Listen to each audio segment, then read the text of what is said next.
When we think about keeping gums and supporting structures healthy, the way we've traditionally diagnosed issues has involved some methods that, well, they're tried and true, but they can be quite subjective. Hmm. And let's be honest, not always the most comfortable for our patients. We're talking manual probing, visual checks. A lot of it really depends on the individual clinician.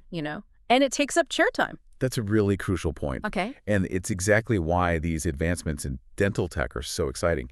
Intraoral scanners, IOS as they're called, Yeah. they've already revolutionized how we handle things like crowns, bridges, orthodontics. Right, giving us much more precise ways to map things out and often more patient-friendly. Yeah. Exactly.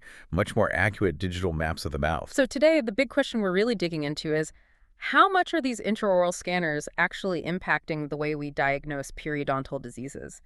We've got a really interesting piece of research to look at here. It's a pre-proof article from the Journal of Dentistry, and the title is The Relevance of Intraoral Scanner, iOS, for Periodontal Diagnosis, a Scoping Review. Ah, okay. And a scoping review, that means it's looking broadly across the existing research, right? Exactly. This isn't just one study's opinion. It pulls together findings from, get this, 52 different studies published over the past decade. Wow, 52. That's substantial. Gives us a pretty wide lens on this. It really does. So our goal for this deep dive is to pull out the key insights from all that research and, maybe most importantly, figure out what these findings actually mean for dentists. How can they influence our day-to-day clinical decisions? Makes sense. So let's start with the big picture. What's the sort of main conclusion from this review about the potential of iOS in periodontology? Well, the primary finding, the headline really, is that these intraoral scanners represent a genuinely promising approach in perio. It's looking like an increasingly relevant tool. Promising. Yeah. And the authors seem to think that as the technology keeps getting better, which it is, iOS will likely play an even bigger role in how we diagnose and manage gum disease down the line. That sounds like a positive direction. But promising doesn't mean it's replacing everything tomorrow, I assume. No, not entirely, not yet anyway. The review really emphasizes the potential for integrating iOS with our traditional clinical methods. Integration, so using them together. Exactly.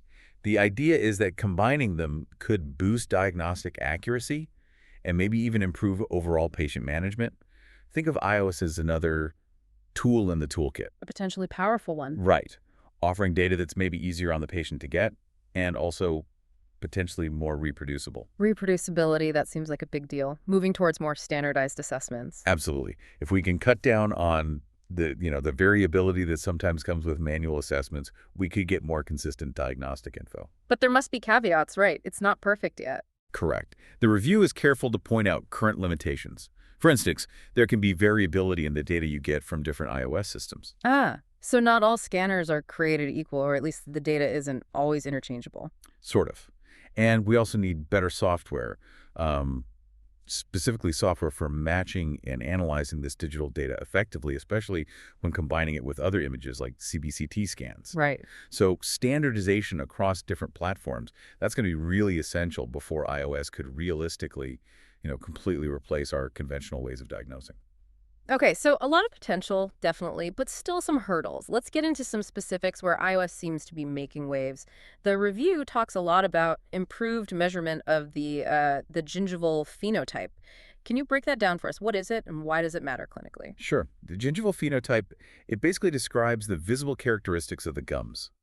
Think particularly about gingival thickness and how much keratinized tissue is there. Okay, thickness and the type of gum tissue. Exactly. And getting accurate measurements of these soft tissues is actually super important for planning treatment effectively, especially when you're thinking about things like dental implants or aesthetic procedures. Right, because the amount and quality of gum tissue, that really affects how well an implant might do long term and how it looks. Precisely. So the review highlights that iOS gives us a less invasive way to measure gingival thickness right there in the clinic. Less invasive than what? How did we do it before? Well, traditionally, we might try to estimate thickness visually, maybe by seeing how much a periodontal probe shows through the tissue. But that's inherently quite subjective, right? Yeah, I can see how one person's thin might be slightly different from another's. Exactly. So the review discusses studies looking at the accuracy of using iOS with cone beam CT scans, CBCT. Combining the surface scan with the 3D X-ray. Right. And interestingly, some studies found that this combined iOS-CBCT measurement sometimes showed slightly thinner tissue compared to just using CBCT alone, Thinner. particularly at the CEJ, the cementoenamel junction, where the tooth root meets the crown, and also right at the crest of the alveolar ridge, the top of the bone. Huh. So it's giving slightly different information in those really key spots. It seems so. And building on that, some researchers use this iOS CPCT data to create these really detailed color-coded maps. Imagine seeing the variations in gum thickness laid out visually like that. Wow, like a topographical map of the gums. That would be incredibly useful for planning surgery, wouldn't it? Visualizing it all beforehand. Absolutely. Huge potential there. And what's also interesting is that iOS can be used on its own, without CBCT, to track changes in volume over time. Volume, how does that work? By taking scans at different times, say before and after a gum graft, and then digitally layering them using special software. It's called superimposition. Studies have shown you can objectively measure how much tissue volume was gained or lost. So we can actually quantify the outcome of our treatments, not just eyeball it. That's a big step for monitoring success. It really is. And one group even used it with a digital smile design app, the software for planning cosmetic work, to really precisely assess gingival thickness before doing minimally invasive plastic surgery. Knowing that initial thickness accurately is, well, it's fundamental to picking the right surgical technique. Okay, so iOS is giving us better data on thickness and volume. What about keratinized tissue? That's another big one for perio health, especially around implants. Yes, definitely. And the review confirms that iOS lets us evaluate gingival recession precisely and also measure the height of that keratinized tissue accurately. Studies have backed up its reliability for measuring this key parameter. And just remind us, why is the height of keratinized tissue so clinically important? Well, having enough of that tougher keratinized tissue is really vital for keeping the gums healthy, both around natural teeth and implants.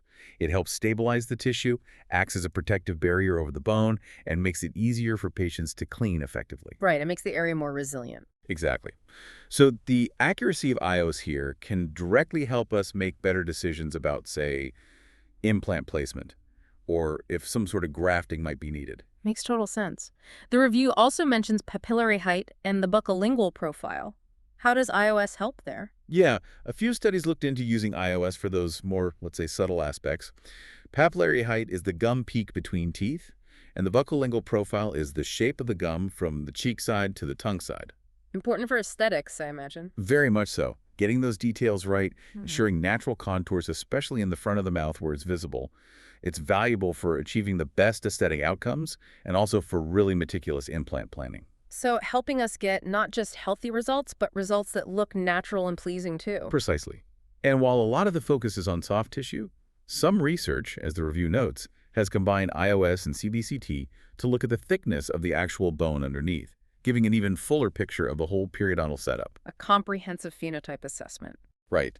But, as the review rightly cautions, we always have to balance that with the radiation dose that comes with CBCT, especially if we're thinking about using it routinely. That's a crucial consideration in our planning, absolutely. Okay, let's shift gears a bit. Plaque detection, probing depth, these are like the bread and butter of diagnosing perio disease. How does iOS stack up against our traditional methods here? Yeah, this is where things get a little more complex, actually. For plaque detection, studies evaluating iOS generally found that the scanner tended to record higher plaque scores compared to a standard clinical visual assessment. Higher scores, why would that be? Well, the review authors suggest it might just be differences in how the scanner sees or captures the biofilm compared to our eyes during an exam. Maybe examination bias plays a role too. So the scanner might be, in a way, more sensitive or picking up more. What does that mean for us clinically? Is more always better here? That's the tricky part. One study found that while iOS might detect more overall, it actually had some limitations.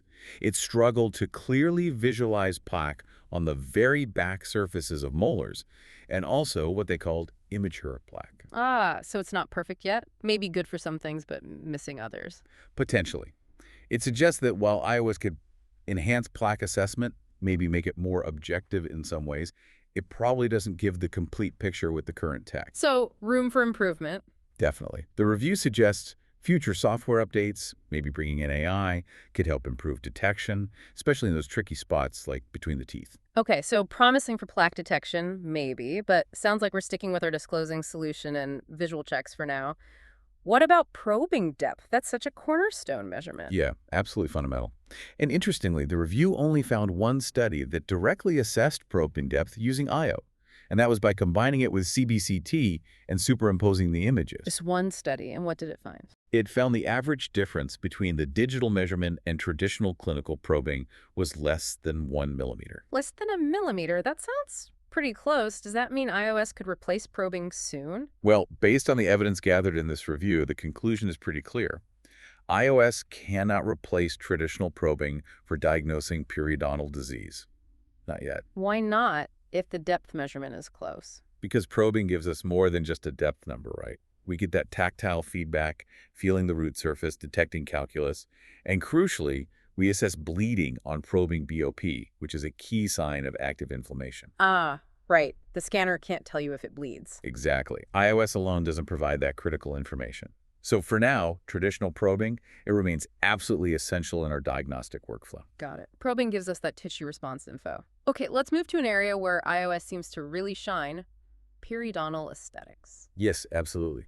The review really highlights several ways iOS is boosting our ability to get predictable, aesthetically pleasing results in perio procedures. Like what, for example? Well, take crown lengthening. By combining iOS scans with CBCT data, we can create incredibly accurate surgical guides. Several studies mentioned show how this digital workflow leads to much better precision during surgery. So you can plan exactly how much bone and tissue to remove for a better gum line. Precisely. More predictable aesthetic outcomes for the patient. Mm. And the review also points out that for measuring gingival recession, those digital models from IO scans seem to be more accurate and definitely more reproducible than trying to measure manually in the mouth. Better data for planning recession coverage then. Right. Although one study did mention a potential challenge. Sometimes it can be tricky to accurately pinpoint the cement-enamel junction, the CEJ, on the digital models, and that's a key landmark for recession measurements. So even with fancy tech, you still need a good eye for the underlying anatomy. Exactly right. And then finally, thinking about the gingival zenith, that highest point of the gum curve around the front teeth, super important for smile design. One study showed pretty good agreement between digital iOS assessments and conventional methods.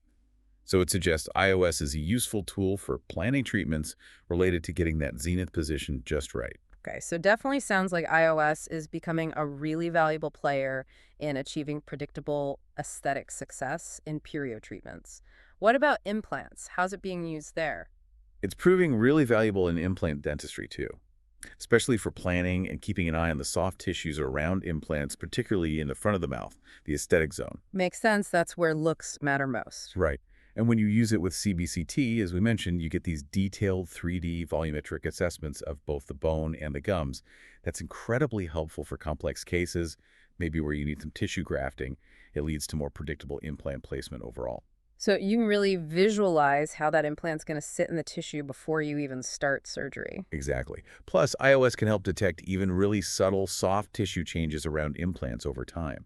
That's important for monitoring stability and catching any potential problems early. But maybe not used as much in the back. The review notes it's less common in posterior areas, probably partly due to challenges getting the scanner back there easily, and maybe less emphasis on the fine aesthetic details compared to the front. That makes practical sense. Access can definitely be tricky sometimes. Now, what about teledentistry? That's a field that's really growing. Does iOS fit in there? It shows definite promise. The review highlights its potential for remote care, especially for assessing plaque levels. A couple of studies looked into this specifically. Being able to check plaque remotely, that could be huge for access to care. It really could. Imagine doing an initial screening or monitoring someone's home care remotely, especially for patients in underserved areas. It could really expand our reach. Definitely. But the review also brings up the practical hurdles. You need reliable internet for patients, and they need to be able to use the technology properly to get good scans and send them. So, logistical challenges still exist. Yeah, those are important real-world things to consider before we can fully implement that. Okay, so we've talked about a lot of potential, but also some areas where iOS is still developing. The review itself summed up the pros and cons. Let's quickly recap the key limitations highlighted. Sure. So key limitations mentioned across the studies include the initial cost of buying scanner that can be a big hurdle. Yeah, they aren't cheap. No. Then there's often the need for extra software to really process and analyze the data, adding more cost and complexity. We've talked about the reliance on CBCT for certain things, the current issues with complete plaque detection, and the fact it just can't replace probing yet. Right. Methodological limits in some studies were also noted, like small sample sizes or not enough randomized controlled trials. And finally, just the physical limitations of some scanners getting into tight spots, like the back molars or between teeth. Okay, so definitely not flawless technology at this point. Ongoing work needed. But what about the flip side? What are the clear advantages that are already making a difference? The advantages are pretty compelling, too. Patient acceptance tends to be high scanning is generally seen as more comfortable than goopy impression materials. Definitely less gagging. For sure. The accuracy in capturing detail is a major plus. And the ability to store everything digitally, manipulate the 3D scans easily, that's huge. And the reproducibility we talked about? Yes, high reproducibility, minimal variation between different clinicians looking at the same scan. That helps consistency. Plus, iOS supports digital diagnostic wax-ups for planning complex cases. And then there's the potential for efficient remote screenings via teledentistry and optimizing procedures like crown lengthening with those surgical guides. It really sounds like the benefits around accuracy, consistency, patient comfort, and the whole digital workflow are pretty strong reasons why we're seeing more of these scanners. Looking forward then, what does the review suggest about future directions? Where is this heading? Well, it really emphasizes the ongoing need for more development of the iOS platforms themselves.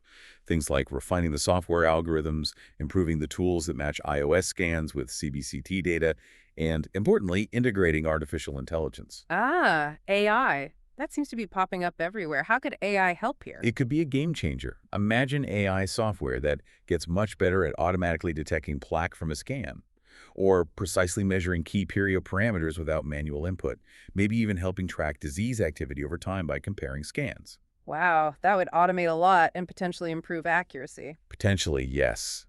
The review also mentions the potential for using iOS in practice-based research networks, basically collecting real-world data from many dental offices to really accelerate our understanding of gum disease and treatment effectiveness. Future research will likely dig into these AI applications and explore new ways to use iOS for monitoring perio health. It's pretty exciting to think about where this could go. So if we were to boil it all down, what's the key clinical takeaway message for our listeners from this deep dive into the relevance of iOS for perio diagnosis based on this review? I think the main clinical message is that iOS offers a really significant and growing opportunity for us. It can genuinely enhance different parts of periodontal diagnosis and patient care. It's got clear benefits for assessing the gingival phenotype accurately, improving how we do aesthetic procedures, and maybe even enabling some remote care. So it's a tool we should definitely be aware of and considering. Absolutely. Understanding what it can do now is important for making informed decisions and thinking about how it might fit into our own practices to potentially benefit our patients. But crucially, it's not a magic bullet, right? It doesn't replace everything we currently do, at least not yet. That's exactly right. The review is clear. While it's valuable and evolving fast, it's not a complete substitute for our traditional methods at this stage. There's still research and tech development needed to overcome the current limitations. So view it as a powerful adjunct, something that adds valuable information to our existing toolkit. Precisely. It complements our current diagnostic protocols. Okay. So as clinicians, it sounds like the path forward is staying informed, watching how the tech evolves, and thinking strategically about where and how iOS might enhance the care we provide. Which leads to maybe a final thought for everyone listening. With digital tech like iOS becoming more integrated, how might this fundamentally reshape periodontal diagnosis and treatment planning in the, say, next 5 or 10 years? And maybe more importantly, what steps can we start taking now to prepare ourselves in our practices for this ongoing shift? Definitely something to mull over as technology continues to change the face of dentistry.